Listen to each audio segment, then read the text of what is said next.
thank you for joining us for Designing a Deep Dive into Mars challenge. I'm Laura, my pronouns are she, her, and I'm an educator with the National Air and Space Museum. And I'm Christian, my pronouns are they, them, and I'm an educator with Curious at the National Museum of Natural History. So, can you tell us more about this challenge, Laura? I'd love to. So we're challenging you to design either a personal spacesuit for individual exploration and data collection on Mars, or a mobile living unit for multiple astronauts to use as a home base and study area. To inspire and inform your design, use the additional video and written resources associated with this video on how some organisms have adapted to life in the deep sea, as well as the abiotic or non-living factors of Mars. So Christian, why do a design challenge? We live in a design world. Everything around us, from the clothes we wear to the tools that we use daily, like our cell phones, are the products of design.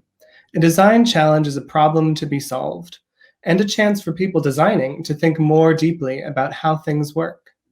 Challenges like this help us become more aware of these designs, tangible and intangible, and how we are able to impact and redesign them. Yeah, what I love about design too is that it's a collaborative process. You can invite others in while brainstorming ideas, creating your prototypes, or even to discuss final designs. We'd encourage y'all to consider working on this design with family or even with friends. So Christian, what materials are you going to use for this design challenge? I think I'm going to approach this from a 2D mindset. So I'm going to use the things that I have close to hand, which is paper, some pencils, some pens, maybe even some colored pencils if I'm feeling fancy. And we encourage you to use the things that you have lying around the house too. So with that in mind, what are you going to use, Laura?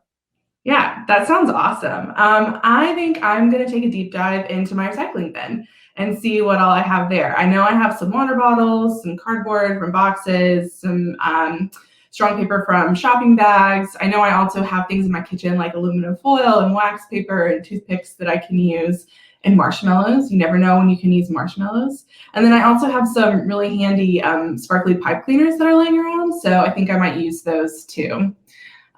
We also had some other people that helped us out with this challenge, right?